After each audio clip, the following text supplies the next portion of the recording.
even at 81 today, I get excited talking about racing. You know, early on, if I went to the track, I was just happy to be at the track and racing. But as years went on, I didn't want to be just one of the boys. I wanted to be fast. He says, well, you don't know what it's like. You never lose. And so that stuck with me all these years. And then I experienced a lot of losing through the years. There was somebody that screamed out, where did that SOB and that black Corvette come from? Wally Parks, he looked at me, he said, son, he said, is that your car there? I said, yes, sir. He said, I got to tell you, that's the most beautiful car I've laid eyes on. So we'd go out on Norwood Lateral, and we'd race till daylight. Oh, at Thornhill, it was an outlaw track, boy. That was a part of my life that I was happy with. I'm still happy with. I raised a son that's gotten into it now, so yeah, I feel I've been blessed. All right, guys, we are here with my dad. Probably one of the more highly requested. He doesn't feel like it, but this has been a highly requested sit down. I respect you because you always try to give us our space to let us be us. And even there's one in the beginning, and some people even may now think that you might own the place. They do. Yeah. CEO. Yeah. Yeah, Dad does it. We just stole his name. There is a pending lawsuit, he said, against us because of us. Along with one of your employees. Yeah. Him and Jay Bird have, they've teamed up to take what's rightfully Ronnie's. Yeah. So yeah, this is my dad. He is the original Tin Soldier. We definitely stole his name because it's a kick-ass name. It's really, really good, and it honestly, there's really not a better name for a business like ours, I don't think, on the planet. I think it's the coolest, and you graciously gave that to us. We are a family that has a lot of drag racing history, which we'll get into that. The hardest thing for him is I know my dad loves me very much, so it's hard to get him to not talk about me and talk about himself. So that's what we're going to try to do today. You're going to hear his story of why he is the way that he is. As my mother says, why he passed this sickness on to me. Yeah, it's terminal. Yeah. And yeah, get into all that. So, he's still out there. If you watch some of our videos, he's still out there racing. How old are you now? 81. Yeah. And you look great. You really do. You probably don't feel like you look great, but you look great. No, I don't. I try to avoid mirrors. Yeah, Rick, you think he looks great, right? So, all right, we're going to rewind the wheels of time. It's been a few. I might have some lapses there. Yeah. What got you into drag racing? Well, actually, I used to go to the races a lot, my wife and myself. And at that point in time, I didn't really have a desire to go to the drag strip to race myself. I raced on the street. And then one weekend, we were living in an apartment, and there was several young people in the apartment that they had Corvettes, Camaros, and Chevelles, and whatever. And one Friday night there, they said, we're all gathered around talking about this, that, and the other. And somebody brought up, said, well, you think that Corvette's so fast. I was racing I had a 66 Corvette big block, which I still have. And said, why don't you come out to the drag strip? Show us what you can do. I said, nah, I don't think so. So they kept hammering on me. And I said, well, I don't have any slicks or anything. Well, we take care of that. We got a guy with some slicks that's got the Corvette rims. And he said, that's not a problem. So anyway, they taught me into it. I go to the local track here, Old Thornhill racetrack, which has been around since '55, I think it was. And I went out there that evening with them, and I made 2 or 3 rounds, and I'm thinking to myself, well, this ain't bad. So then that got me started. Next week I wanted to do better and then better till I think it was the 3rd or 4th race there. I wound up winning. Well, that got me started. And, I'd race till the snow started flying there at Thornhill, and had a great time. great people I raced with.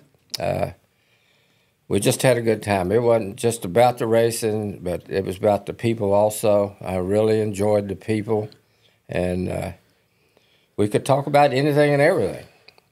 And the owner of the track, he said, I don't care about making money. He said, I just want to give you boys a place to race. That's cool. Yeah, and which he did. And, a lot of times, like on a Sunday, they'd shut the track down, the track itself, while a plane would come in and land, a small engine plane. And that's just the way it was. Our beautiful surroundings, we had a big lake there.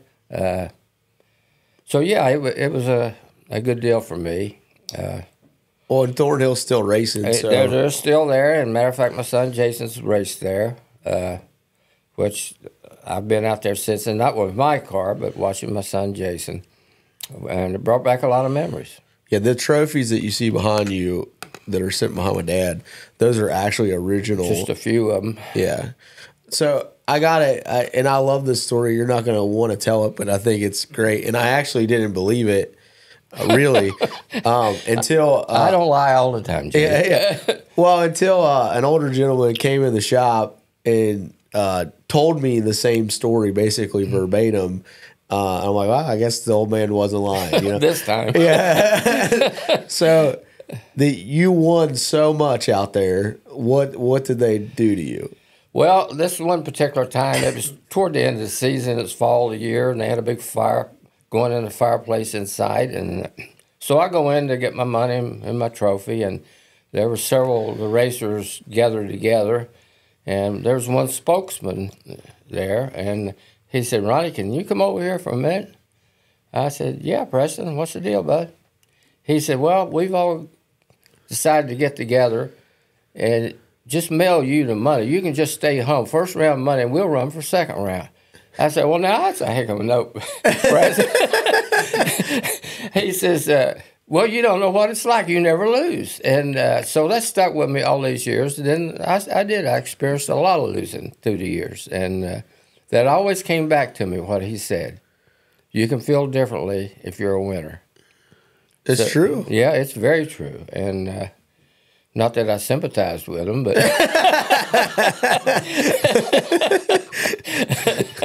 Yeah, well, he told me that story, and I'm like, "Dad, there's no way." Yeah, an older guy came in the shop and told me the exact same thing. And so, your Corvette that I'm gonna say we still own, right? Yeah. You got a mouse in your pocket. Yeah, it's a '66 Corvette big block car. Dad worked at General Motors, so just down the it was down the street at the time in Norwood.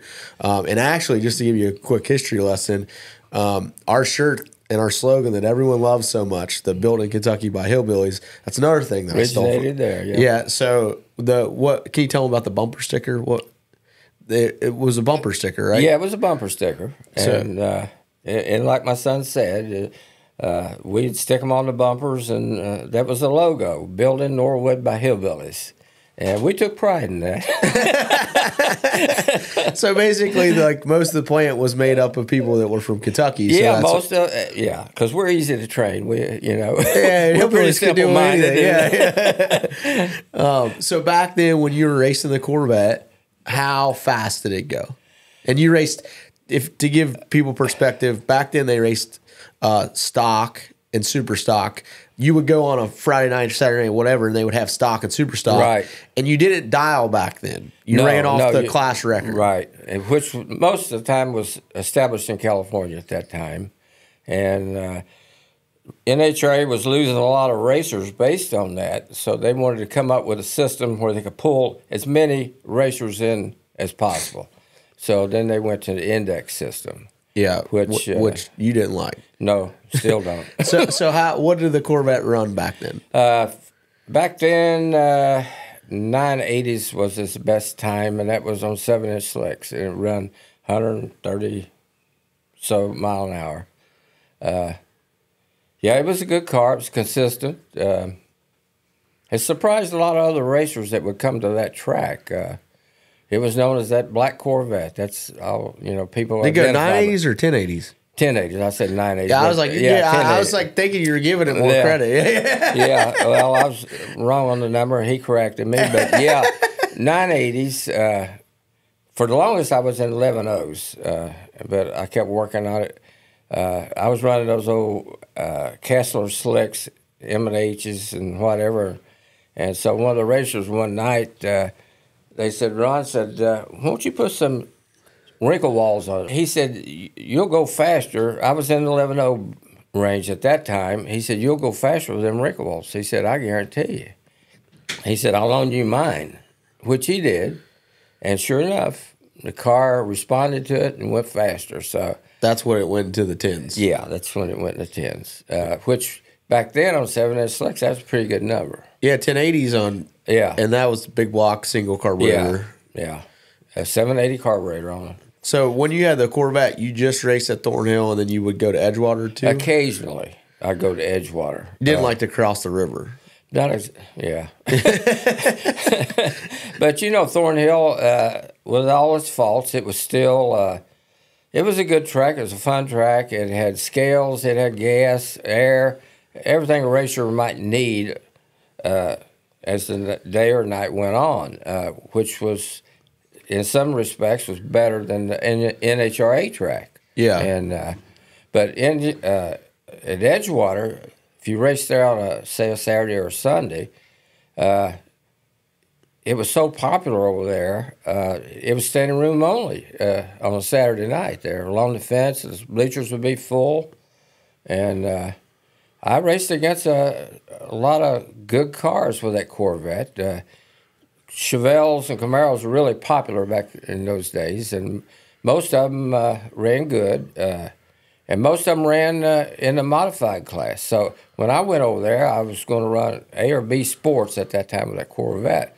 Well, I'd put a Vertex mag for an ignition system, and NHRA bought that because if you had an off and on switch, it was legal ignition. Yeah. Well, the people there at Edgewater, tech guys, didn't buy into that, so they put me in modified at that time. And so I went along with it. I went there to race, and there it was full of modified cars. Some of the most popular cars of the day at that time. And so when the Eliminator started, I looked down through there and I see all these, they called us out, and all them big block cars with the tunnel rams, 2.4s and everything. I'm sitting back there with a little 780, 427 Corvette, And so anyway, when the Eliminator started, I went this car, that car, put in them out, and there was somebody that screamed out, where did that SOB and that black Corvette come from? Because they hadn't seen me or that, So anyway, I got down, I think it was quarterfinals, and I broke something on the Corvette, one of the rear half shafts. I broke a wheel joint in it. So that was the end of my day there. But come Monday morning, there was a machine shop, speed shop over in Newport, Kentucky, and I went over there to get something, and one of the guys that was at Edgewater, he had a big block Camaro, all aftermarket stuff on it, tunnel ram, and he's one of the ones that I'd put out. But previously, I was over there, and same guys were getting their machine work done there, and they were talking about their car, this, that, and the other. And so Bill Postal, who owned the speed shop, he said, Ronnie there's got a Corvette, runs that fast. And they said, yeah, right, where was that at, Thornhill? And Bill said, yeah, I was at Thornhill. So as luck would have it, I had to race him over to Edgewater, and I put him out. I never saw the guys after that. And that's a true story. Well, the cool thing about Thornhill, too, for us in our family, I would love to be able to buy the place one day. It would be cool just because it means so much. A lot of memories there. Yeah, like my mom actually raced and won Powder Puff in the Corvette. Yeah. There's a picture of her, obviously a lot younger, with this really big trophy standing next to the Corvette. I don't even know. My mom's probably, she's not 5 foot, is she? Barely made 5 foot. Yeah, so I don't even know how she reached the pedals, but yeah. She had to get on her tiptoes and make 5 foot. Yeah. So she won, and then I don't talk about this a lot, but currently Brad and I are undefeated at Thornhill. We've never and lost. I was proud of that. Yeah, so I don't know if we want to go back right now because right now we are when you're ahead. yeah, when we're ahead. Yeah, I don't know, man. It's, I definitely going back there is really fun because it hasn't changed that much. No, it hasn't. It feels like you go back in time and when we go there and we've won 3 times there, it's pretty fun. I do feel like I have some sort of family legacy to uphold. Yeah, maybe you do. if I lose a round, I'll probably be written out of the will. But so you raced the Corvette for a while. That was still a street car. It still is a street car. You drove it around. Oh yeah, Barbara and I, your mother, we drove it to Florida and back, and yeah. Yeah, it was your street car. That's right. It was my everything car. Yeah. If that went down, you were in trouble. That's right. Yeah. My maintenance through the year would be put a set of plugs and some wires on it and clean it up and change the oil, and I'd go to the track. Much simpler times. Much simpler times, yeah.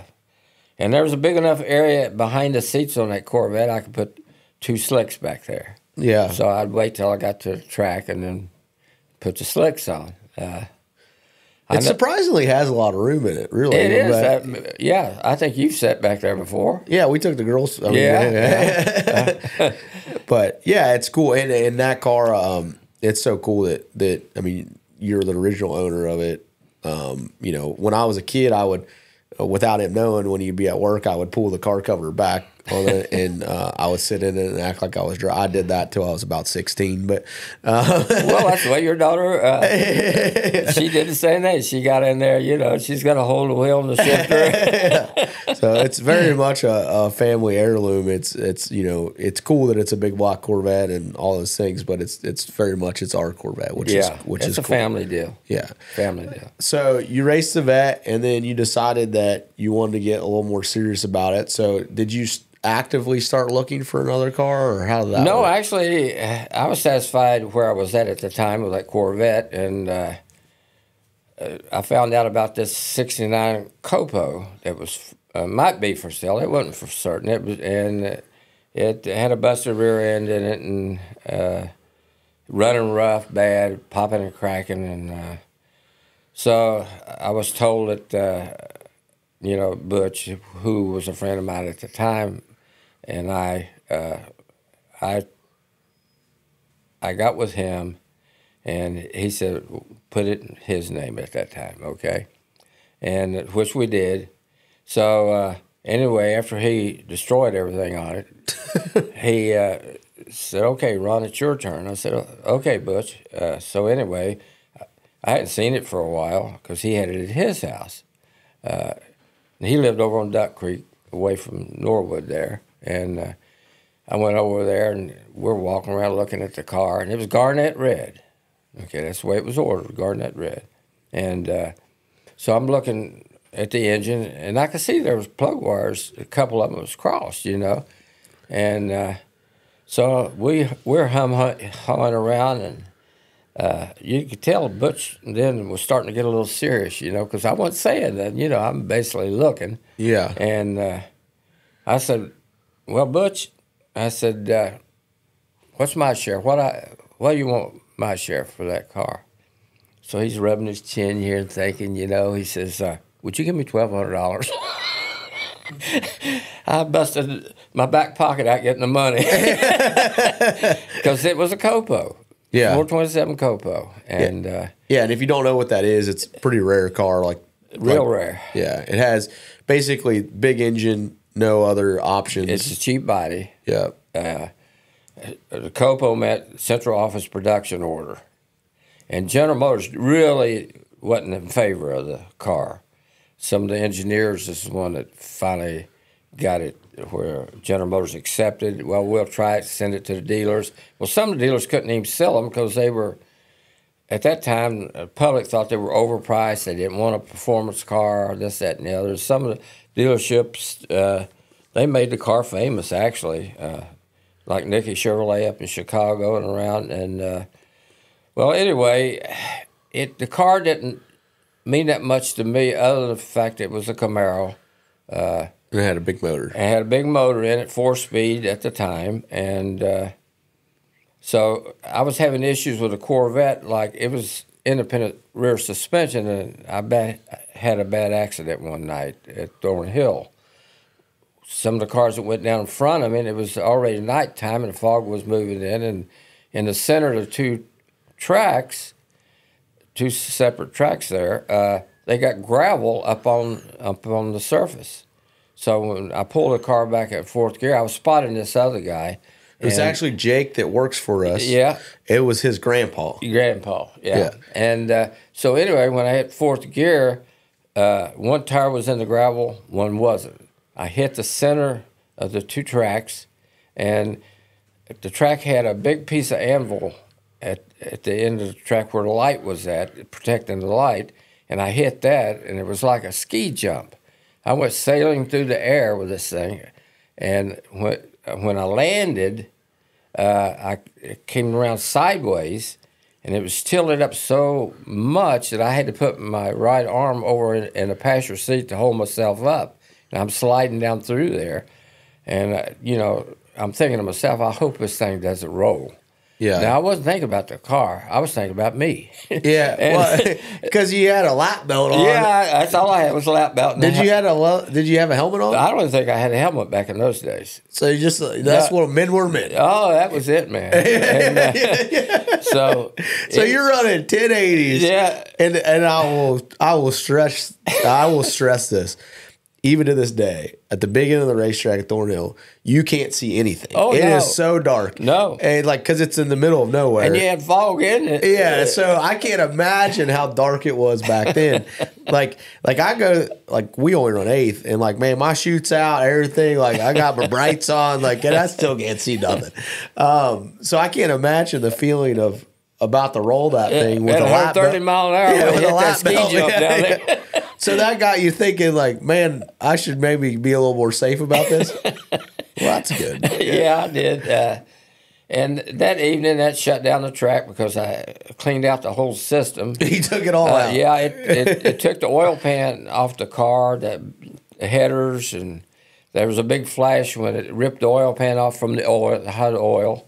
And anyway, I was back out there the next weekend. Yeah, Jake said his grandpa had knocked all of his headlights out, his windshield, all that stuff. Because when I came down, I'd passed him there when I hit fourth gear, and I went over in front of him, went to switch lanes like that, went over in his lanes and knocked his headlights out. And I'm thinking, well, that's a heck of a way to beat a guy, but he can't see.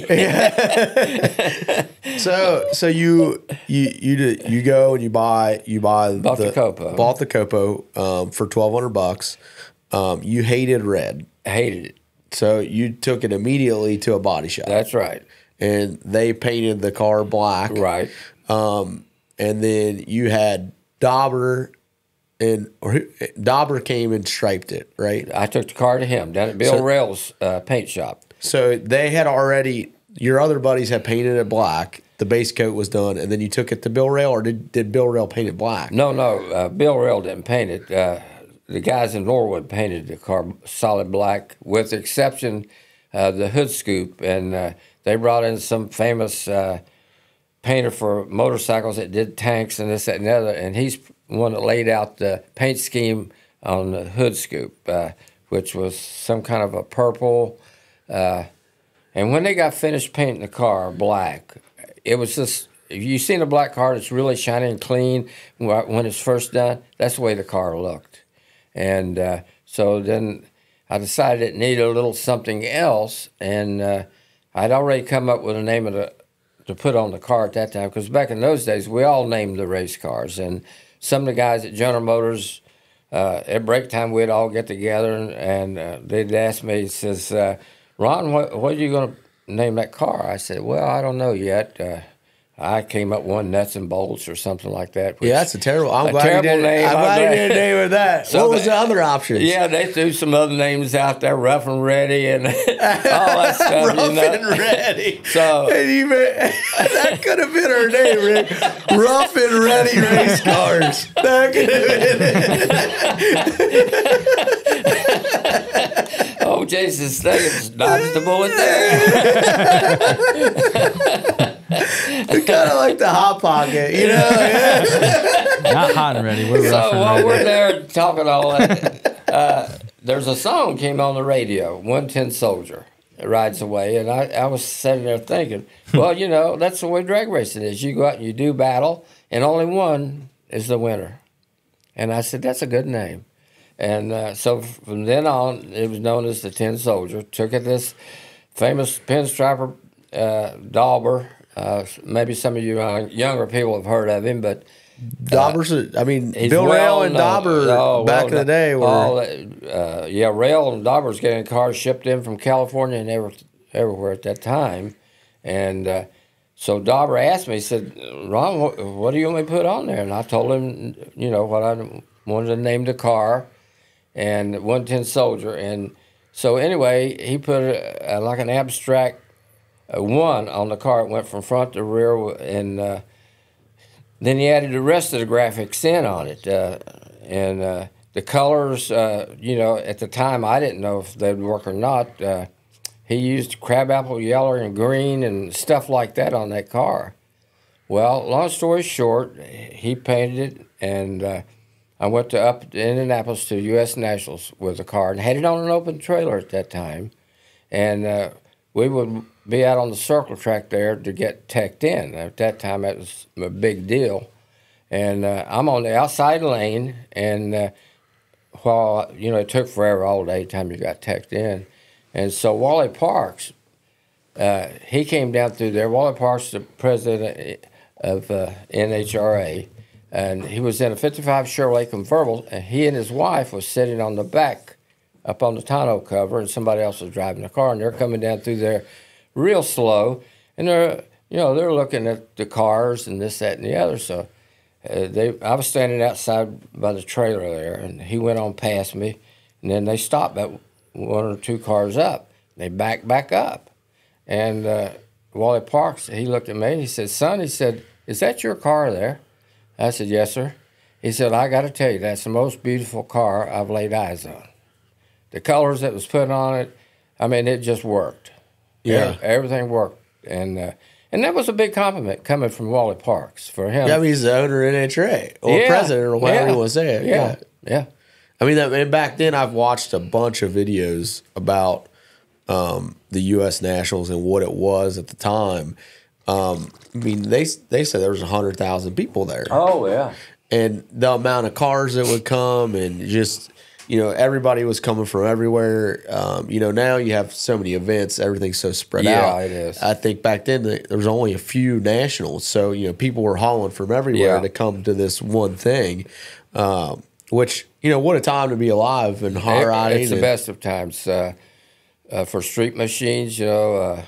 These cars like the Camaros and Firebirds, Chevelles, GTOs, 442s, most all the young people that could afford it, that's what they bought. Yeah. And, well, like at General Motors when I was working there, again, it was all of us young guys, and we all had these, even the 350 Chevy 2s, the 67, 66, 67 Chevy 2s, there was a lot of them. And we'd get off work about 1 o'clock in the morning. I always liked to work nights because that's where all the young people were at. And so we'd go out on Norwood Lateral, and we'd race till daylight.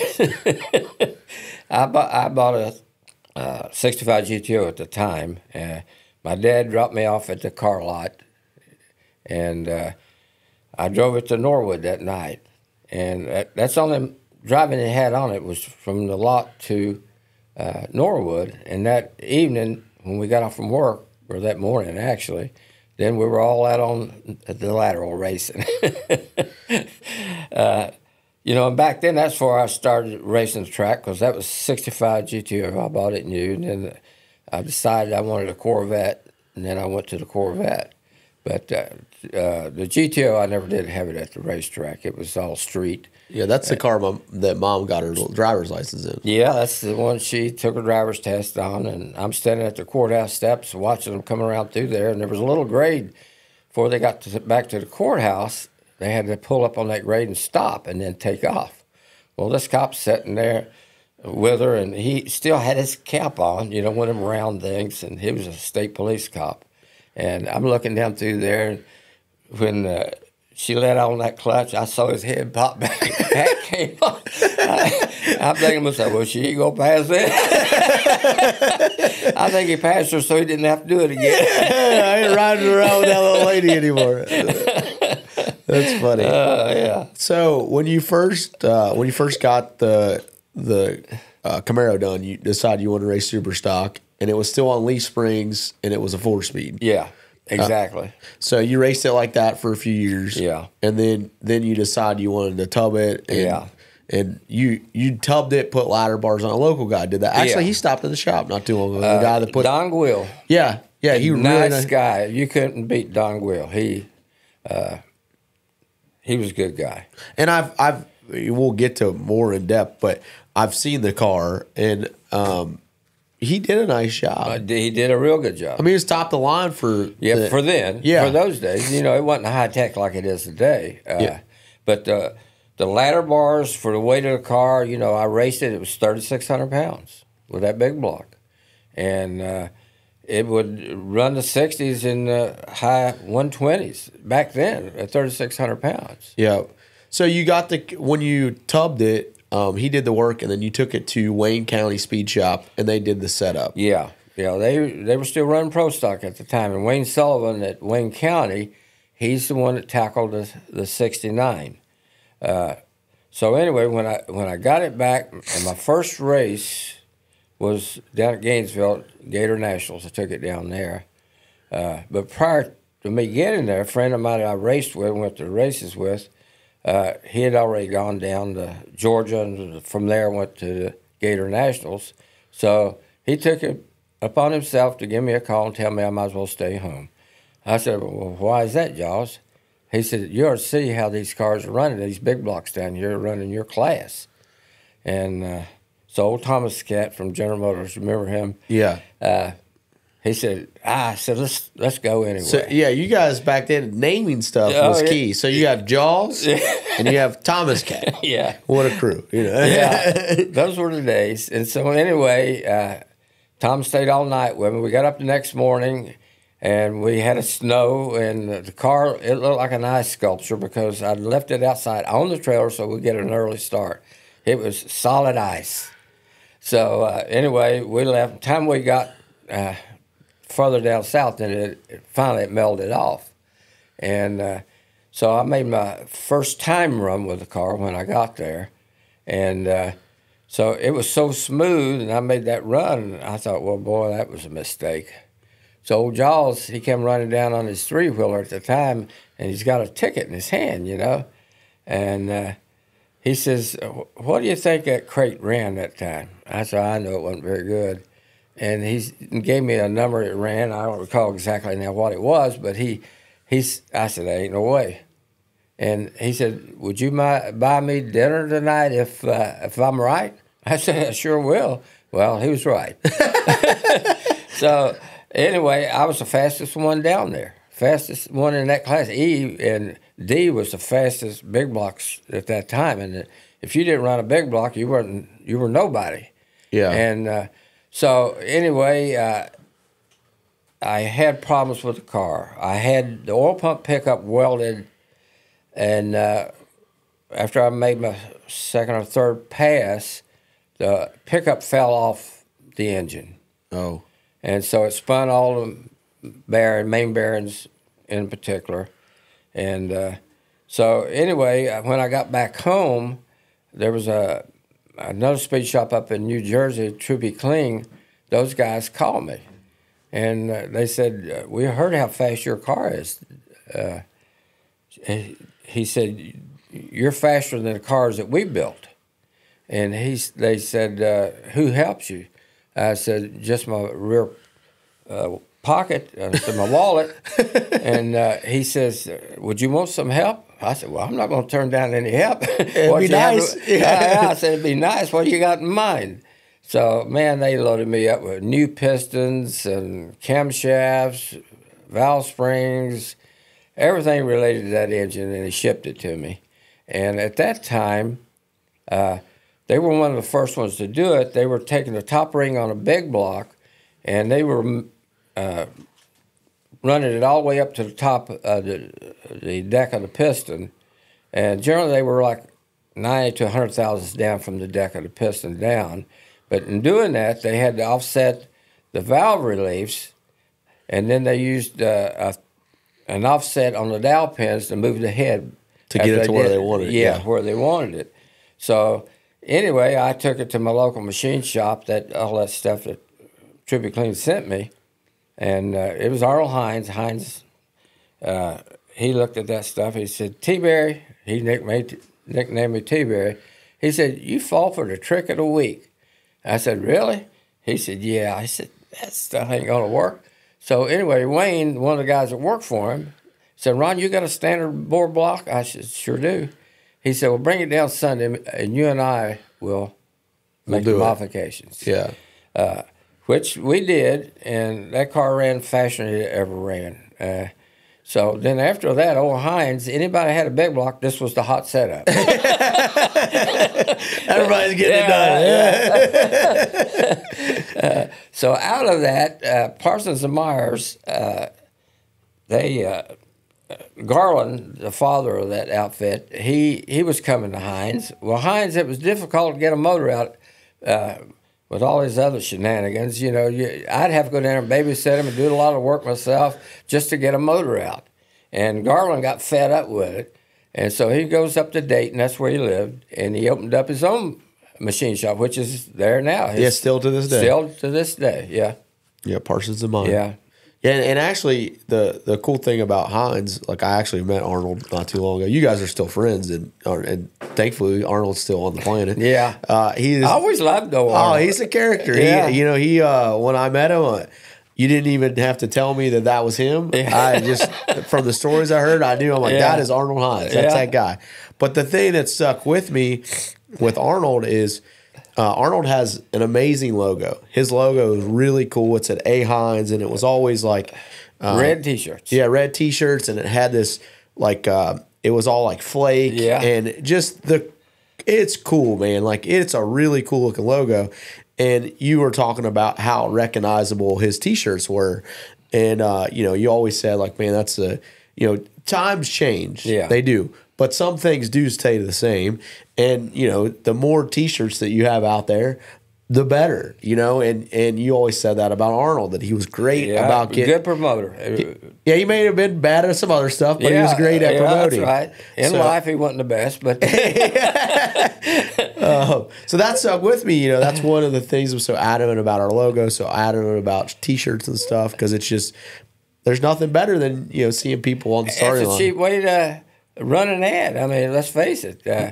I tell you couldn't go to a track back then, out of state, Gainesville, wherever you wanted to go. Red T-shirts. That was Arnold. And many, many times, I'd be at the track and somebody would ship a motor to him. I'd take the motor back to Arnold. One or two. Sometimes there was two motors. Yeah. I'd take it back to Arnold. And I don't think there was any better machinist at the time than Arnold Hines.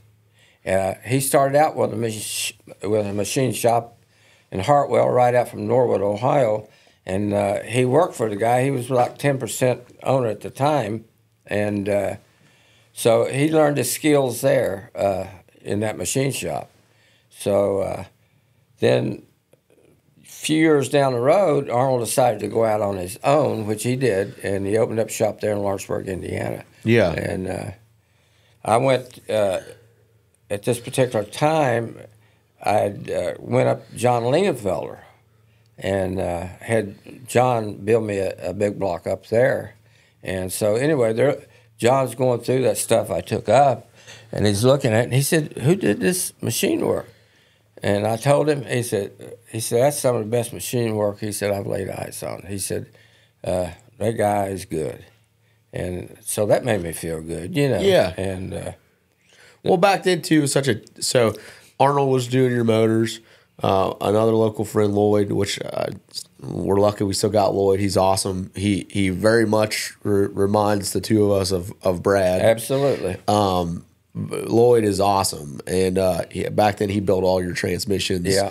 Lloyd still comes in the shop to check on us. He lives, I mean, where we're sitting at, you live 10 minutes from it, and Lloyd lives about 10 minutes from here. So to get to know all the people that helped you guys race back then, I'm glad that I've got to. And it's just all of you working together. I mean, nobody was making any money. Oh, no. If you think you're going to make any money at racing, you're in the wrong sport. I mean, you spend a lot. I remember one year, John Lingenfelder and his partner, they were racing for the championship, and they raced the entire country, went to California and everything, and they won the championship. So I was talking with them one day down at Edgewater. They came there for some event that was at Edgewater, and they were talking. All them racing, they won. I mean, they won a lot. Won a lot, and they still went in the hole. Yeah, still went in the hole. So, you can take a lot of money and make a little bit out of it, and nothing flat. So you got to love the sport to stay in it. Even at 81 today, I get excited talking about racing. That's something that's always stuck with me. I'm really happy for my son that he's doing it and doing well, and I'm proud of him. Yeah, well, I mean, we're proud of you. I mean, you're still 81, still doing it. I think, that you've raced super stock. So you started off in stock, and then you went to super stock with the Camaro. With the Camaro. So that would have been what, 1970-ish? It was 70s. Yeah. So now it's 2024, and you're still racing the same class. Yep. I don't think not the same class, same bracket. Yeah, but I mean, in general, it's super stock. You're still racing super stock. They don't make them like you anymore, Dad. Those days are gone. I realize that. People, they quit far too easily, and I'm sure you had a lot of moments of where you wanted to quit. And, that's true. That's true. But actually, the will to win probably. Oh, it's always there. And I get just to hear a race engine fire up. It's exciting for me. I enjoy it. Well, watching you at the racetrack, honestly, is one of the things that keeps me going. People sometimes they try to suck the joy out of stuff. Yeah. But anytime you go to the racetrack, you're right. When you see it, you hear an engine, you get you're just ready to go. And to be at your age and still get so excited. It's I cool. do. You've heard the saying. It's terminal. Once you're a gearhead, it's terminal. Yeah, it's forever. Forever. Yeah. And so that's the way it's been for me. So you raced the 69, and you had a lot of success with it. Mm-hmm. It was a good car. And then in the 80s, people were starting to build newer body style cars. Right. So you wanted something new, which is most of us do. So what did you build then? Then I built a Gen 3 Camaro, IROC Z28. And at the time, nobody wanted to run like the 305 or whatever. And some of the other cars, too, like the Mustangs and them, they didn't have the potential to run fast like it could be. Yeah. For the engines that was available in those cars. In super stock, you have to run the engine combinations that was available that year and go by all the factory specs on that engine. Yeah, so basically a quick rundown if you don't know what super stock is and this is just quick. It's way more complicated than that. But basically you take the factory shipping weight of the car, the factory rated horsepower, and the factory engine, and then that's how it falls in a class. So super stock is super stock A, B, C, D, E, F, G, like all the way down the line. And then they have, so based on those two information, that's how it falls in, A, B, C, D, whatever. And then there's you think that no prep has rules. You ain't never seen rules like this. You ain't never, I'm telling you, you got to be a lawyer and you have to really understand it. And then beyond super stock, there's GT classes, which GT is you could take a Camaro like Dad's and you can put an early big block in it, and then they figure out what class that it would run. So that's you were going to build. They still go by the horsepower rating of that particular engine. Yeah. So, and that's a very quick synopsis of how this works. Absolutely. So you built a GT car basically. So it was going to have the old motor. Yes. I started with a big block. Yeah. And so who put that car together? Well, you did, but mainly it was me. The car came from the junkyard that we I could bought throw a it rocket at a in. local junkyard. It came out of Michigan. It was theft recovery, and they tried to burn it. So anyway, when I bought it from the junkyard, I knew the fellow on the junkyard, and so at that time it had one fender and a V6 in it, and so I bought it, and I gave him back everything, the motor, everything, and I paid $3,500 for the whole car. So I tried to decide what class I was going to run. Well, I wanted to run a big block because I had big blocks. It was the most economical way to do it. Economical at the time, and I started with a big block 454. I didn't run the 427. At that time, the 427s had such a rating on them. It would have been a disadvantage to run them. So if you go too fast in Superstock, basically they come in and they factor the engine, which means that they say that whatever the factory valued the engine at horsepower wise, that's a lie.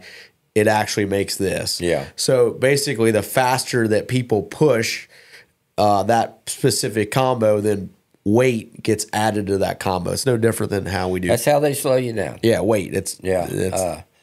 So, back in those days, all the standards were basically set in California, and and it's faster in California at those elevations and weather than it was back here on the East Coast.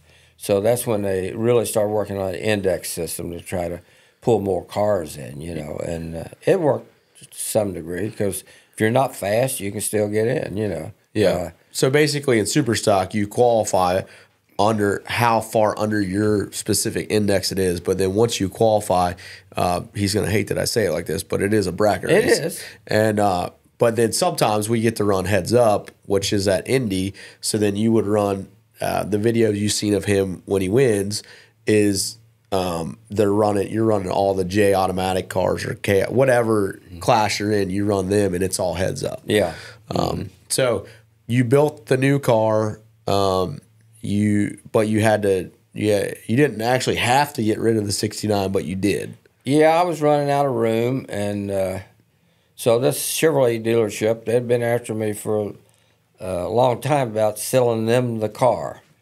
So this particular time, I'm down in Gainesville, Florida, and they were down there racing also. And the owner came up to me. He said, "I don't guess there's any sense of asking you again, is there?" I said, "It's yours." He said, "What?" I said, "Yeah, I'm going to sell it to you." So that's what happened. I sold it to a Chevrolet dealer. And McFarland Chevrolet, yeah. And they're still in business also. The owner, original owner, he died. His sons are running the business now. Good family. Yeah. And they raced it for a few races. And it was really weird. I was at a particular race up in Michigan, and they had that car there. And I spotted him.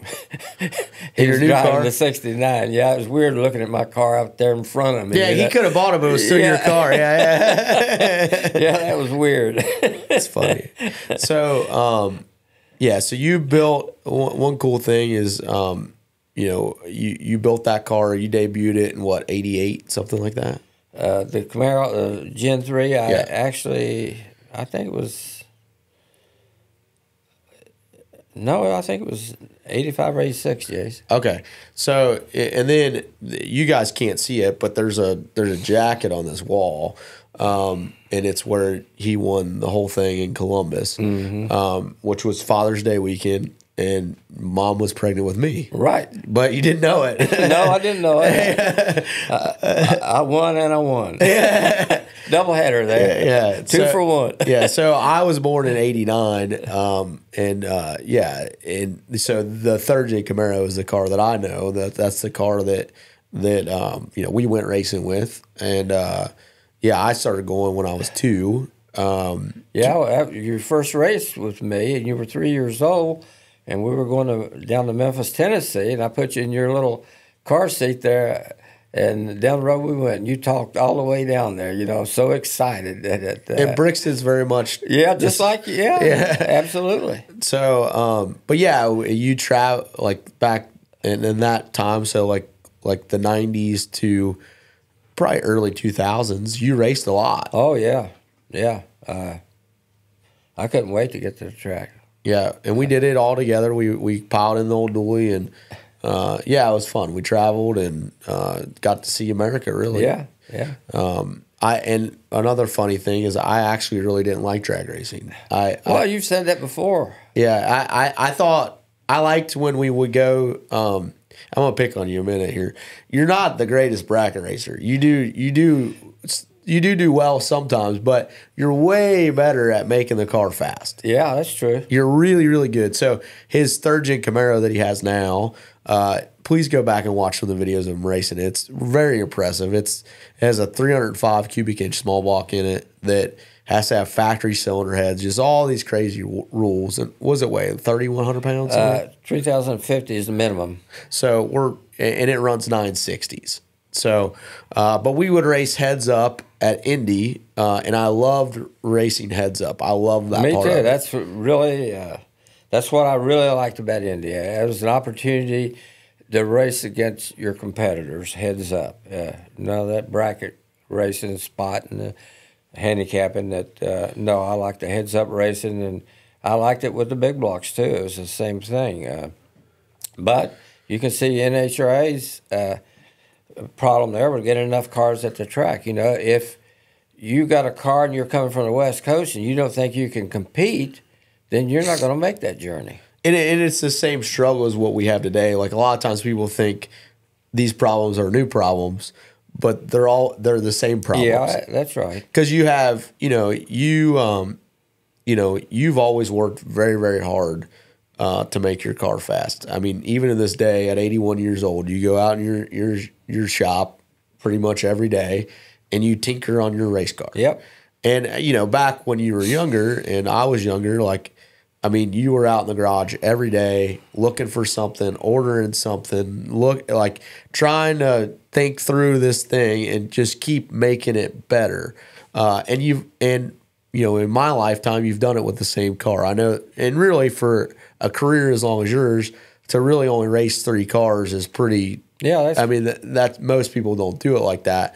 So just to keep refining that same combo over and over again, you're a hard man to beat because you stay at it, And I think a lot of people in racing, they don't have that same tenacity to just stay at it. And sometimes, dude, I watched you spend thousands of dollars on stuff that did not work. Oh, yeah. That we just took a shot at. Yeah.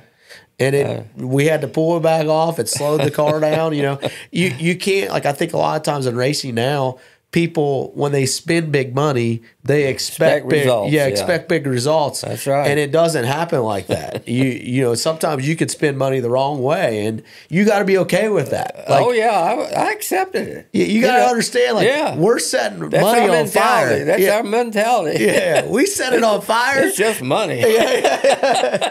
Unfortunately, unfortunately, that's just money. And I think that's one of the things that you've really passed on to me for good, bad, and different, right? I was raised with the thought of these are fun coupons, and we're going to have fun with these coupons. Yeah. And sometimes we'll have a lot of them. Sometimes we'll have a little of them, but we're going to have a great time. Yeah, a lot of times you burn a lot of them. One of my favorite sayings you always say, we would leave the racetrack and we'd have a bad weekend. And we'd be driving down the road in the dually, and you'd say, well, boys, we're not broke, but we're badly bent. Come limping in home. We ain't broke, but we're badly bent. But all together, it was all good times when I look back on it. You average it out. You got some good, you got some bad, and then you average it. So overall, I've had a good life, a good career with racing. So at 81, and it's untelling the amount of money. I couldn't even add it up with a calculator. Yeah, I mean, it might be enough money to get the U.S. out of debt. We're not sure. Yeah, but oh Lord, I'd hate to think about it. But would you take that back? No, no, not a chance. No, that was a part of my life that I was happy with. I'm still happy with. I raised a son that's gotten into it now, so yeah, I feel I've been blessed. Yeah, the money doesn't matter. No. You're so fast on that. Yeah. No. No, I'm, like I said, I've had a good life. And, saying that, I mean, you pay for everything in life. Everything, one way or the other, with some crispy dollar bills or whatever. You pay for it in some form or fashion. There's an exchange. Yeah, exchange. Even on the stuff we're talking about that didn't work, I didn't get down about it. Well, I'll try something else. You learned something. I learned something. I always felt like I can learn something. Even from somebody that's younger than me. I'm willing to listen. I don't know it all. So yeah, I do listen. Yeah, and that's a great quality. And a lot of people don't have that. They just don't. And no, I've learned so much from you. And to me, to kind of parallel our story, like you put me in a junior dragster when I was, 12 or something. Yeah. And they let me drive the fastest one, and it wasn't. It wasn't fast enough for Jason. Yeah, and I wasn't actually even allowed to drive the one that I was in. Yeah. And I'm like, this sucks, Dad. I don't want to do this. Yeah. And so he helped me buy a dirt bike, and a lot of broken bones and a lot of great memories later. We didn't give up though. No. I loved motocross and what it taught me, and it taught me the will to win, taught me how to race, taught me how to not give up. And then when I was in my early 20s, I went to a heads-up race locally, and man, I fell in love with it. I loved the atmosphere. I loved all that. I actually ended up taking Dad with me one night. And then, the rest is kind of history. I started putting together my first car. He helped me with that, with what he could. And, I was putting a turbo on it, which that was complete voodoo to him. Yep. He hated that. He's an NA guy for life. I think now you like our nitrous combo. But yeah, and he helped me with what he could. And yeah, and then and you've always been great at, even with dirt bikes, when I raced, Dad would come every once in a while, and when he would come and watch me race, you would always stand on the fence and you'd have your arms crossed, and you would never say anything unless I asked. And with the race car, you're kind of the same way. You kind of like let me fumble and bumble and figure it out. Find your own way. Yeah, and which was great. And so anyway, I kind of put that car together, and then it was a Gen 3 also. Yeah, I had a Gen 3 Camaro. I had no idea what I was doing. Ended up going to welding school because of that car, and you guys have heard some of this. But then when I met Brad, really we didn't have the experience to do what we're doing. And you would agree with that. Yeah.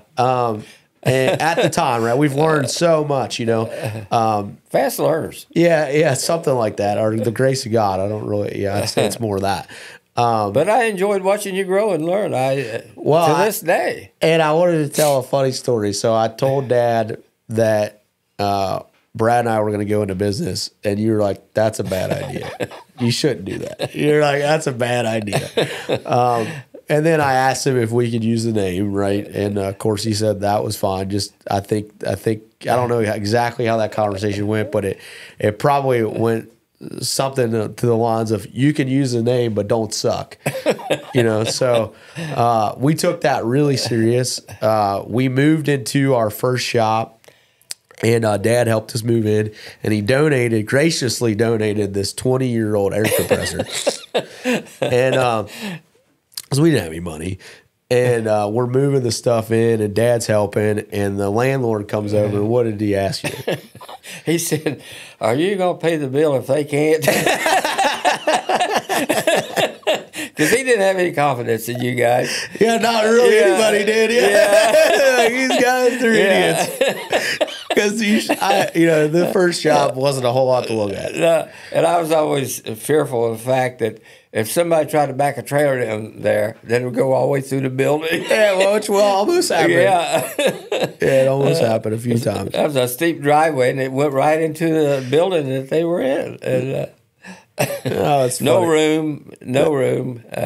Had an office and split the room up with an office, actually. Yeah, so a terrible location. That was a wasted space there. But it got you started, yeah. Which was good. And then after that, every move you made was a plus. Yeah, yeah. To where you're at right now. I mean, over an 8 or 10 year period, you guys, you've done really well. Thanks. Really well. And I'm proud of both of you and your crew that you got. I mean, it's like the dream team. I mean, it seriously is. These guys, I got to laughing about one of them. He was talking to him, and he says, Ron, you know what? He said, if they fire me, I'm still coming in. So they're not getting rid of me. It's not that easy. Yeah, no, it's not easy to fire me. But seriously, you guys, God's blessed you, not only with your talents, but with the people that you've surrounded yourself with. And that's something. Well, that's a lot of what I learned from you. Like, I don't think you understand how much you've given Brad and I.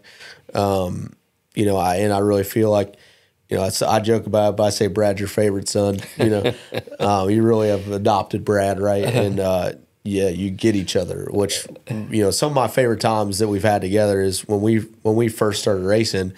Back, if you're going to race, man, a lot of times you're not going to have no money. That's just the reality of it. That car, it's got the money. Yeah. So when we first went racing, we finished our white car.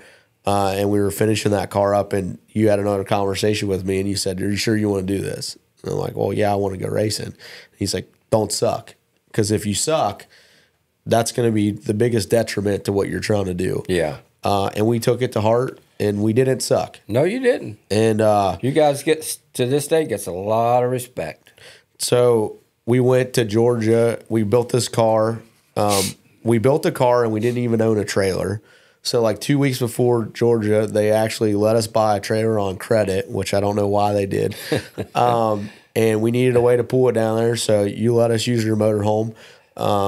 And you came with us, and we started our great adventure of class racing. And I always fall asleep. And Brad and Dad don't, so they just would sit up front and they would talk about everything. By the time that we got to wherever they're going, they had solved the world's problems. And we built several cars. Yeah, it was great. I like those conversations, and particularly when we got into the technical end of it, that's what I liked. And Brad being Brad, he's very smart, and I totally enjoyed it. So there's a great picture, and I have to find it. I would love to frame it. Actually, it's probably our first or second trip to Georgia, and you and Brad are looking at a spark plug together. Yeah, which is that's how you tell what's happening. Where you're at in that motor. Yeah, you're looking at that plug, and that so in so much of you look at everything on the car, and you pass that on a lot to us. Is like we take every piece of that car very, very seriously because nothing can get overlooked. No, and it's all those pieces together that makes it work. It's like throwing pennies in a barrel. You throw one or two in a barrel, you only got 2 pennies. But if you add up all the little things that you've done to that car that a lot of times maybe it's been overlooked, but then, you get a little smarter and you start adding it up, and that's where your performance comes through. Because anybody can build rough horsepower. Any shop today can do that. The horsepower is easy. Easy. And then after that, and a lot of machine shops get blamed for that. They can build an engine, put it on dyno, makes X amount of horsepower. The buyer puts it in a car, and it doesn't perform the way he thinks it should. Well, it's not necessarily the motor. It's everything else. Yeah. You can't just take one from a machine shop and drop it in your car and expect it to go fast. Sometimes it happens, but very seldom. And back when I was younger, I thought, well, I get a machine shop to build my motors and they'll fly. Well, that's not true. That machine shop doesn't know every combination, every camshaft to put in that engine or anything goes in that engine. They don't experience all that. Ford, Chevrolet, Chrysler, whatever. It's up to you.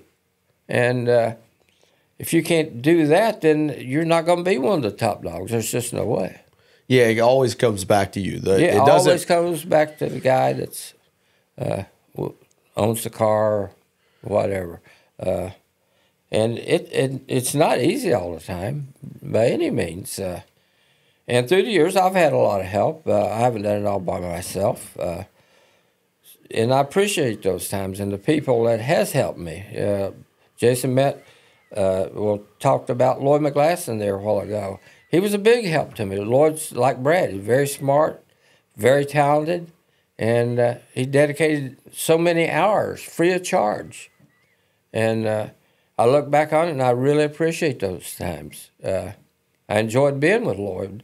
We had a good relationship.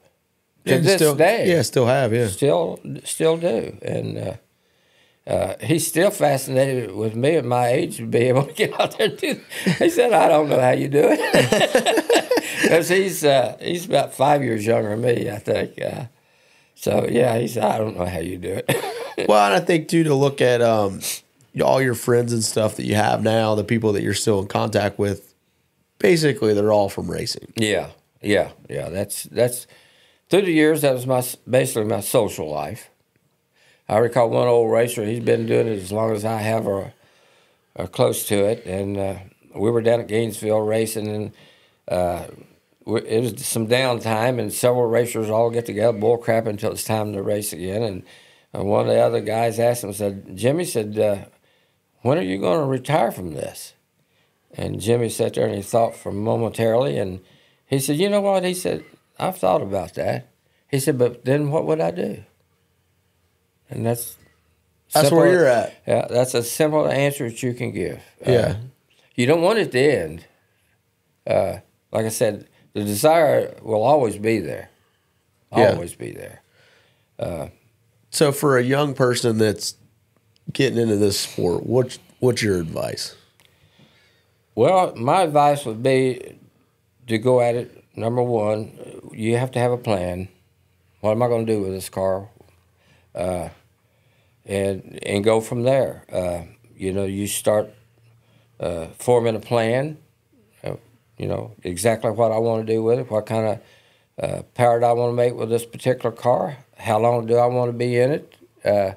Am I just going out there to win? Because if I can't win, I'm not going back. You got to go with the attitude. You're not going to win them all. Just like in Superstock, you go to qualify, there'll be 250 cars trying to qualify to get in this program. You can't look at it like, well, I don't have a chance or whatever. If you don't have a chance, don't go. Be positive about it. Yeah, if you don't believe you have a chance. Yeah, that's right. If you can't believe in yourself and your car, there's no sense going, because out of that 250 cars, there's only going to be one winner. Yeah. That's it. So if you look at those odds, and mentally, if you can't handle that, you're in the wrong sport. Wrong sport. And you got to realize it costs a lot of money to race. There's no way around that. No way. And the faster you want to go, the more it costs you. You got to realize that. And, you got to look at your home life. Are you married? You got kids? How much can I spend without hurting my family? So those are kind of things you have to consider for if you're going to get into the sport. Well, and I will say, I think, this is a really great conversation is, when I was a kid, my sister, I have a sister,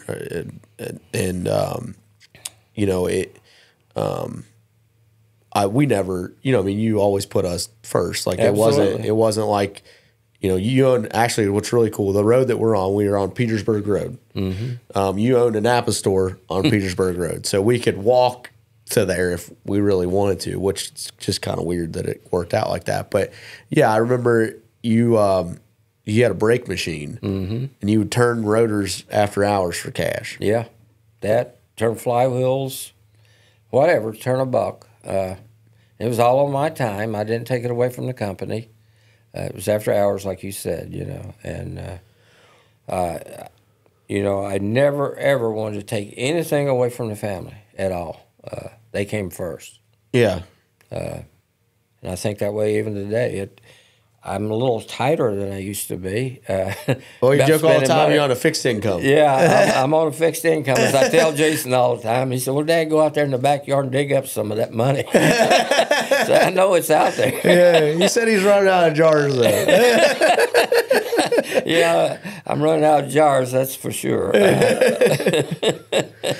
Well, and I think you hit on a key point. Like, a lot of times, dude, I get, like, people do complain about how much it costs, but the thing that I've really learned from you is there's no use complaining about it. Nope. You just, if you want to be successful, that's just one part that you have to figure out. Just like you have to figure out how to make this engine make good horsepower. You got to figure out that torque converter. You got to figure out what gear that this thing wants.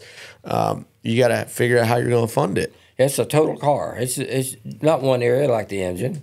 That's the biggest part to start with. You got to have the power if you're going to make the rest of it work, or vice versa. So, yeah, and the more power you make, the more it costs you. Because the nicer everything has to be. It has to be, yeah. And, early on, if I went to the track, I was just happy to be at the track and racing.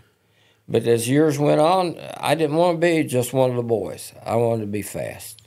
And when I'm saying fast, like Jason explained to you earlier there, whatever class that you're in, you got an index to run against, and you got all these rules that you got to abide by. And even when you win, then we have to go to what they call the teardown barn, and you disassemble what they want to see. Yeah. And that's no easy task. I mean, you've worn yourself out racing and to get there and whatever, and then you got to tear down after you win. Yeah. But I liked it better because it kept everybody somewhat legal. It's not to say that they could catch everything, but you feel better about it. If you're running against a competitor and then you feel that, he's honest about what he's running. He's legal. Yeah. And I like that aspect of it. Well, they've kind of backed off on a lot of that stuff today. And they don't have the tech people like they used to. So, yeah, it's been a little bit of a disappointment. In the later years. Yeah, in the later years here. Well, and teardown for you guys is like, this isn't just they're going over and doing a compression check. No, we're pulling the cylinder head. They can ask for a piston and a rod. Actually, they can ask for whatever they want. Whatever. You could end up pulling the whole deal 100% apart. Everything's checked out. Wheelbase, weight. They even get into the interior, see if you got any nitrous, anything hidden or whatever, So, yeah, it's not an easy teardown at all. And no, you're talking a whole day. All day. Yeah. Yeah, and we would. A hard day. Yeah, we would. I mean, as a kid, my job was to clean everything. So they would be pulling parts and pieces off the car. I'd be sitting there brake cleaning stuff up. That way, we were ready to put it. Because not only do you have to tear it down you basically tear it down on a Saturday, and then you're expected to be ready to race on Sunday. That's so right, you tear the whole car apart, and then you're ready back to race on Sunday. So basically, we would tear it all apart. You did that under their supervision. Oh, yeah. In they call it a teardown barn. They basically this big tent. In the grass. There's not a lift. You're just down dirty with a jack, getting it done.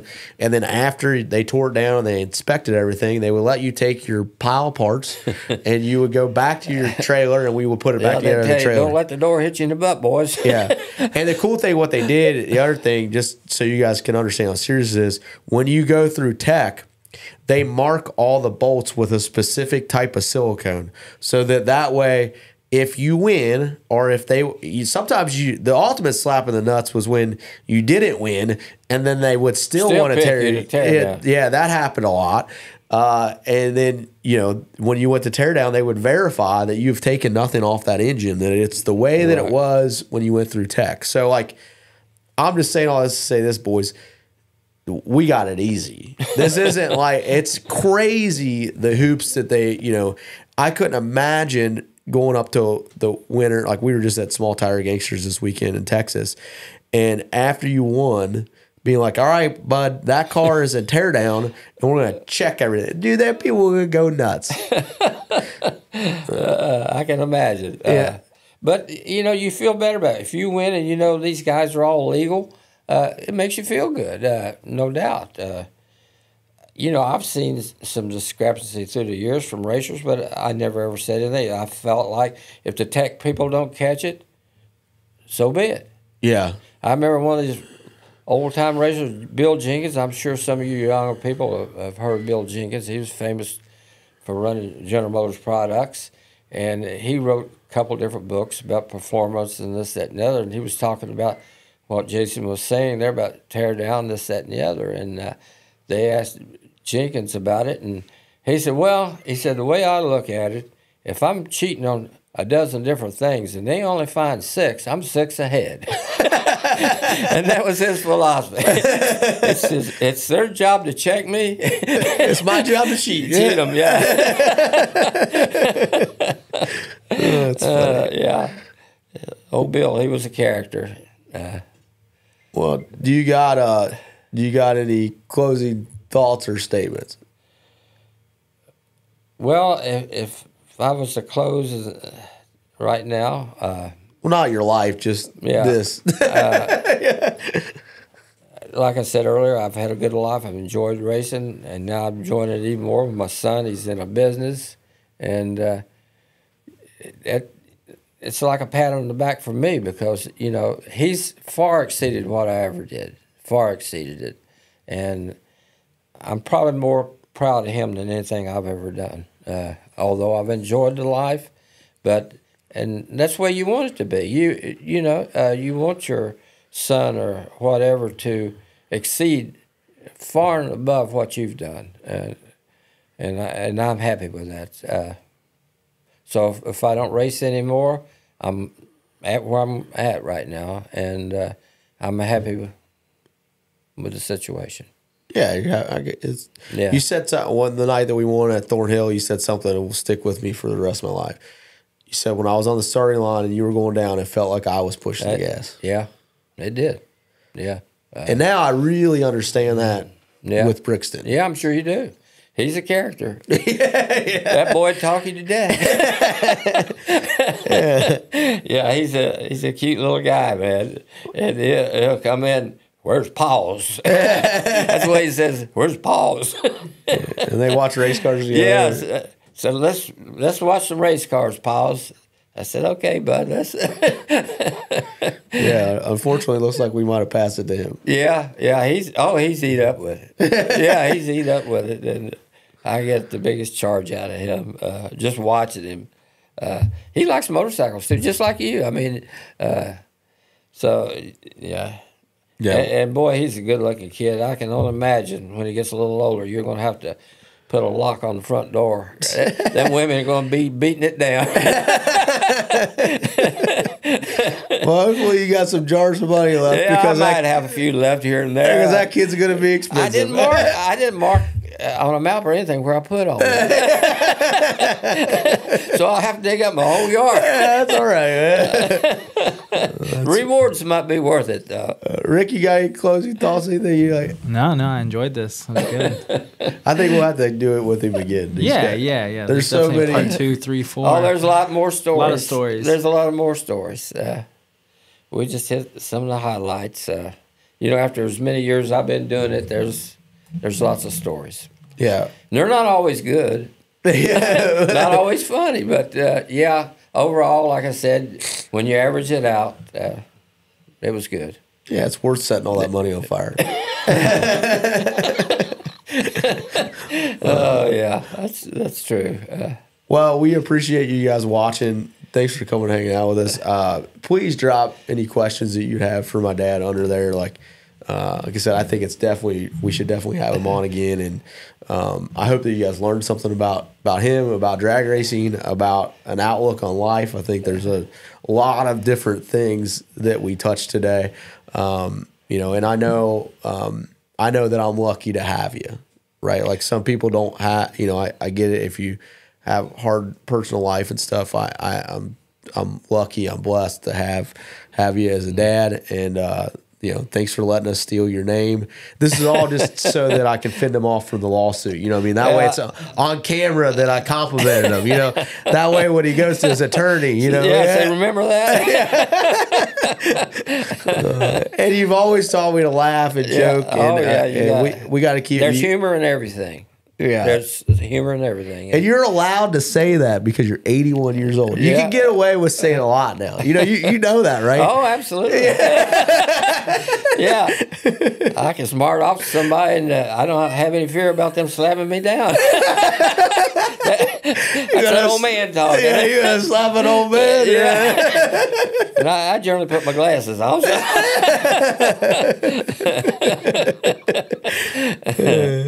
Yeah, sometimes I feel a little embarrassed at the racetrack now at my age, and I'm racing all these younger guys, and they kind of poke fun about it. And I don't think they poke fun. They're more. I think they really take care of you. And every time they're like, "Hey, how you doing, Mr. Terrell?"